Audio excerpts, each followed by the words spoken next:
खुशामदीद इस्तकबाल करते हैं नाजरीन आपका कश्मीर उज़्मा में। मैं हूं आपका मेज़बान शब्बीर वानी। पेश है अब तक की अहम तरीन खबरें। शुमारे के आगाज में अब तक की सबसे बड़ी खबर। वज़ीर दिफा राजनाथ सिंह ने किया आज श्रीनगर का मुख्तसर दौरा। बादामी बाग में फौजियों से किया खिताब। कहते हैं एक डाकिया की तरह सिंदूर ऑपरेशन के कामयाब इनाकाद पर फौजियों के लिए अहले वतन की जानिब से सलाम लेकर आया हूँ श्रीनगर। ऑपरेशन सिंदूर दहशतगर्दी के खिलाफ था सबसे बड़ा रद्द-ए-अमल। राजनाथ सिंह ने जम्मू कश्मीर के अवामी किरदार की तारीफ। कहते हैं पहलगाम हमले पर नाराजगी जाहिर करने के लिए जम्मू कश्मीर के लोगों को पेश करता हूँ सलाम।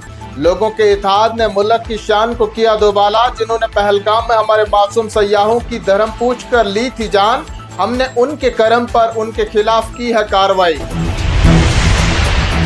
वज़ीर आला उमर अब्दुल्ला भी वज़ीर दिफा राजनाथ सिंह के हमरा पहुंचे बादामी बाग। सिपाहियों के साथ की मुलाकात। उमर अब्दुल्ला ने समाजी राब्ता पर अपने जज्बात का किया इजहार। कहा सिपाहियों के साथ मुलाकात रही बेहद खुशगवार। फौजी जवानों के साथ गुजारे चंद लम्हात और उनसे कहा पूरी कौम आपकी जुर्रत कुर्बानी पर फख्र कर रही है मैसूर।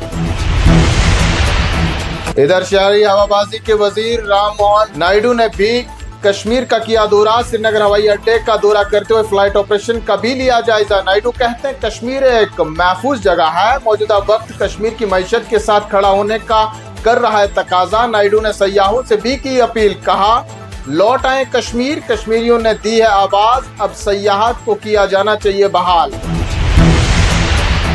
ऑपरेशन सिंदूर के कामयाब इनाकाद पर लेफ्टिनेंट गवर्नर मनोज सिन्हा भी बोले। कहा इस तारीखी फतेह की दास्तान लिखने के लिए पूरे मुल्क को है मुसल्लह अफवाज पर फख्र। पाकिस्तान में बैठे मिलिटेंट मंसूबा साजों को खत्म करके उन मारूफ मिलिटेंटों को हलाक करके उनको दी गई मिसाली सजा। फौजी सरबराह जनरल उपेंद्र द्विवेदी ने भी किया श्रीनगर का हंगामी दौरा। सिक्योरिटी सूरत हाल का मजमूई जायजा लेने के अलावा शमाली कश्मीर के कई इलाकों का किया दौरा। किसी भी चैलेंज का मजबूत और फैसला कुन कार्रवाई के साथ मुकाबला करने के लिए सिक्योरिटी फोर्सेस को तैयार रहने की दी हिदायत। पुलिस सरबराह नालंद परबात ने भी किया जिला अस्पताल पुंछ का दौरा। शेलिंग से जख्मी हुए शहरियों की इयादत। प्रभात ने डॉक्टरों से हासिल की जेर इलाज जख्मियों के इलाज मुआवजे की तफसीलात। मुतासरीन को बेहतरीन तिबी सहूलियात फराहम करने की भी दी हिदायत। वक्फ तरमीमी एक्ट के खिलाफ दायर अर्जियों की समाअत। अदालत उज़्मा ने 20 मई तक समाअत कर दी मुलतवी। सॉलिसिटर जनरल तुषार मेहता ने अदालत को दिलाया यकीन मरकजी हुकूमत तरमीम शुदा वक्फ कानून के तहत उस वक्त तक नहीं उठाएगी कोई कदम जब तक मामले की तफसीली समाअत नहीं होगी मुकम्मल। इधर कर्नल सोफिया कुरैशी पर भारतीय जनता पार्टी के लीडर विजय शाह का तौहीन आमेज तबसरा। अदालत उज़्मा का विजय शाह को उबूरी जमानत देने से इनकार। कल होगी केस की समाअत। वहीं जस्टिस गोई की सरबराही वाली बेंच ने शाह के तबसरे पर किया तशवीश का इजहार। कहा मौसूफ एक वजीर है, आईनी ओहदे पर फाइज शख्स को नहीं करना चाहिए ऐसा गैर जिम्मेदाराना तबसरा। तराल के नादर इलाके में फौज फोर्सेज और मिलिटेंटों के माबैन मसल्लह झड़प। माजराई में जैश ए मोहम्मद से वाबस्ता 3 मुकामी मिलिटेंट हुए जाबाज। पुलिस ने की तस्दीक। कहा मारे गए तीनों मिलिटेंट मुख्तलिफ मुकदमात में थे मुलव्विस। मुजरिम नकलो हरकत की इत्तला मिलने के बाद जिला रियासी में सिक्योरिटी फोर्सेज ने बड़े पैमाने पर जारी किया तलाशी ऑपरेशन। कठुआ के गगवाल इलाके में भी दूसरे रोज जारी रखी गई तलाशी मुहिम।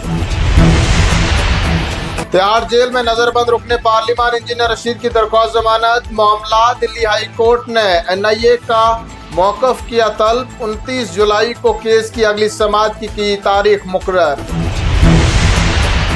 पहलगाम हमले के बाद कश्मीर की सयाहत बुरी तरह मुतासिर। इशू कॉन्फ्रेंस के सदर डॉक्टर फारूक अब्दुल्ला ने जाहिर की फिक्रमंदी। कहा मौजूदा हालात ने कश्मीर के सयाहती सीजन को मिला दिया खाक में। सन्नत से जुड़े लाखों अफराद हुए हैं परेशान हाल। हमें अल्लाह के दरबार में झुककर अमन व अमान की मांगनी चाहिए दुआ, ताकि लौट आए अमन और लोग आराम से कमा सकें अपनी रोजी रोटी। और चलते चलते नाजरीन को बताते चले मंशियात फरोशी के सिलसिले में अनंतनाग की खुसूसी अदालत ने सुनाया अनोखा फैसला। मियां बीवी समेत 5 मंशियात फरोशों को 10 साल कैद बमुशक्कत की सजा सुनाई गई। 5 किलो चरस रखने पर फी मुजरिम को 1 लाख रुपए बतौर जुर्माना अदा करने की दी गई हिदायत। इन्हीं खबरों के साथ नाज़रीन आज का शुमारा पहुंचता है इख्तिताम को। जल्द हाजिर होंगे कुछ और खबरों के साथ, तब तक के लिए आप बने रहें कश्मीर उज़्मा के साथ।